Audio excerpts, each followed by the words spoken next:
You will hear 5 people talking about New Year's resolutions. For questions 1 to 5, choose from the list A to H what each speaker says. There are 3 extra options you do not need. Speaker 1.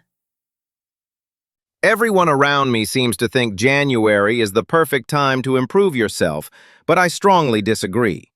After the holidays, I usually feel tired and unmotivated, so setting goals then feels unnatural. I've successfully changed habits before, but it was usually later in the year, when life felt more stable. I also dislike how competitive January becomes, especially online. All that pressure makes me want to avoid resolutions completely. Speaker 2. I used to believe that a New Year's resolution had to completely change your life. Otherwise, it wasn't worth making. I tried big goals like changing my lifestyle or learning something totally new, but they never lasted. I even shared them with friends, thinking that would help me stay motivated. In the end, it was the opposite. I felt uncomfortable talking about them. Now I choose small, practical changes that fit easily into my daily routine, and those are the ones I actually keep. Speaker 3. A few years ago, I made a long list of resolutions and failed almost all of them by February. That experience made me feel disappointed and surprisingly guilty. I realized the problem wasn't my effort, but the pressure I put on myself. Since then, I've stopped calling them resolutions at all. I still work on improving things in my life, but I do it quietly and without making promises I might regret. Speaker 4. I actually enjoy making New Year's resolutions, even though I know I won't achieve every single one.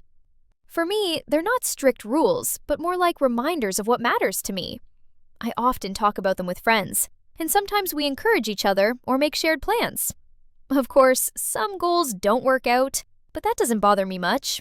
I think the value is in reflecting and trying again, not in being perfect. Speaker 5. I treat New Year's resolutions like projects with clear steps and results. I write them down, set deadlines, and check my progress regularly. I'm not interested in emotional or vague goals because they're hard to measure. Some people say this approach removes the joy from self-improvement, but I disagree. Having structure keeps me focused, and that's what helps me succeed. Now, listen again. Speaker 1.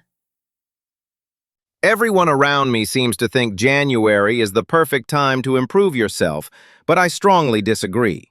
After the holidays, I usually feel tired and unmotivated, so setting goals then feels unnatural. I've successfully changed habits before, but it was usually later in the year, when life felt more stable. I also dislike how competitive January becomes, especially online. All that pressure makes me want to avoid resolutions completely. Speaker 2. I used to believe that a New Year's resolution had to completely change your life. Otherwise, it wasn't worth making. I tried big goals like changing my lifestyle or learning something totally new, but they never lasted. I even shared them with friends, thinking that would help me stay motivated. In the end, it was the opposite. I felt uncomfortable talking about them. Now I choose small, practical changes that fit easily into my daily routine, and those are the ones I actually keep. Speaker 3. A few years ago, I made a long list of resolutions and failed almost all of them by February. That experience made me feel disappointed and surprisingly guilty. I realized the problem wasn't my effort, but the pressure I put on myself. Since then, I've stopped calling them resolutions at all. I still work on improving things in my life, but I do it quietly and without making promises I might regret. Speaker 4. I actually enjoy making New Year's resolutions, even though I know I won't achieve every single one. For me, they're not strict rules, but more like reminders of what matters to me. I often talk about them with friends, and sometimes we encourage each other or make shared plans. Of course, some goals don't work out, but that doesn't bother me much. I think the value is in reflecting and trying again, not in being perfect. Speaker 5. I treat New Year's resolutions like projects with clear steps and results. I write them down, set deadlines, and check my progress regularly. I'm not interested in emotional or vague goals because they're hard to measure. Some people say this approach removes the joy from self-improvement, but I disagree. Having structure keeps me focused, and that's what helps me succeed.